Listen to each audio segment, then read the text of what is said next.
So today I'm going to talk about narrator and having how to have a strong narrative voice.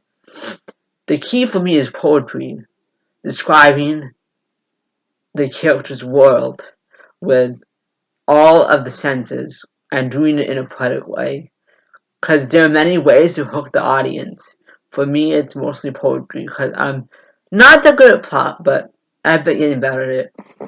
So I'm going to talk about the types of person that narrative voice can be. It can be first person, which means the narrator says I, but a lot of advice I've been given, excuse me, is you don't want to say the word I too often. You have to describe things without the I, because we know that the narrator is telling us a story. You don't have to say I every single sentence. Someone told me that makes it feel like a journal. And some novels are people's journal, someone's journal, for especially Diary of Anne Frank. That one's supposed to be a journal. There's another one called Diary of a Teenage Girl, something like that. I tried to get into it, I couldn't. So then there's second person, and that means you're talking to the author, the narrator. There's a character talking to the main character as a you. So second person can always be half first person and half second person. That works. So when I was working on Beautiful Madness, I put a lot of you in it for the tiger characters. I was using first person. The first person narrator was addressing the characters Shay, Abigail, and Aurelia. That they were tigers and they were fighting tigers, and they became fairies. And I thought, like, well, okay, I don't think it fits to talk to these characters as you. And so then there's third person, which has always been really, really hard for me to write third person. But I think you could still get their thoughts, you could still get the deepest part of the psyche. So things I do in third person, I tell their dreams, I describe what they look like in a poetic way, where I'm not just describing what they look like, I'm describing why they look like that, what it says about their personality, and I get their quirks. And then, hello, welcome to fourth person. And they say, what? What's fourth person? So fourth person is when the narrator is a we. It could be a group of people, or just two people, or three people. And so it's telling the story of a couple or a group of people.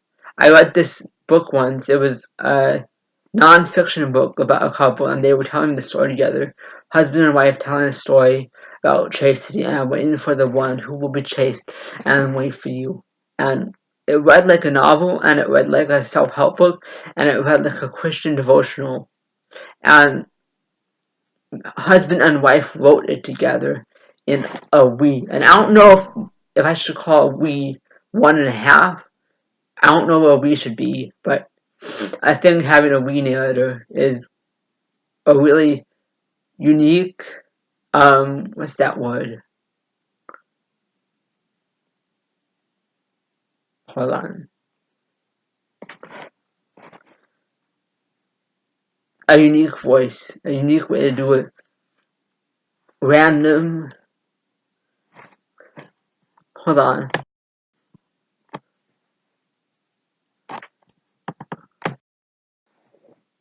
So I found the word. I'm back.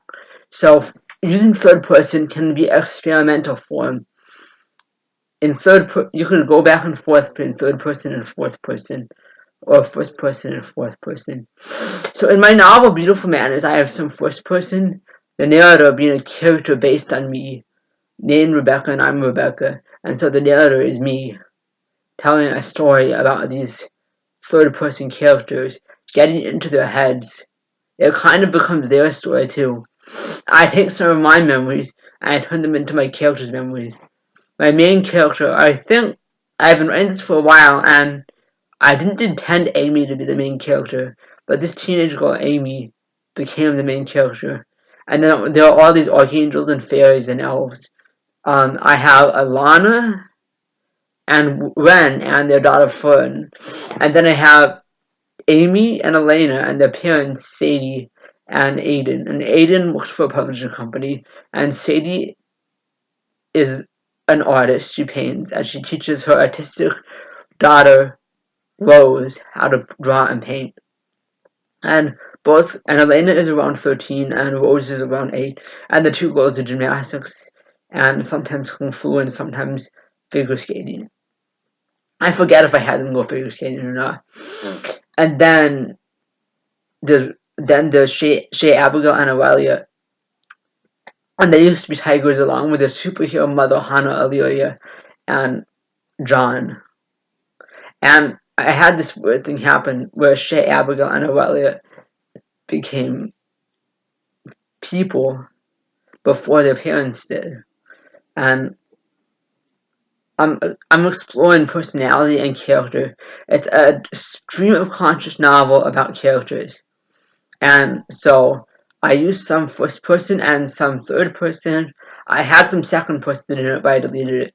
So yeah, I'm going to talk a little bit about using more than one narrative voice. I watched someone else's video saying using more than one narrative voice, and what that person meant was the first section was a first person of one character, the second chapter was a first person character narrative of a different character. What I mean is using first person, then the first person talks about the third person, and I haven't really tried a we, but there's a little bit of we in Beautiful Madness.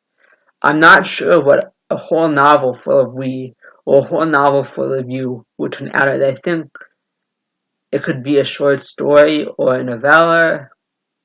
And so the story, Hi, I Love You, Letters to Stephen, that's kind of first person and second person. And I think in the epilogue, I'd have the epilogue in fourth person. Anyways, keep writing, keep living, keep loving. Stay awesome.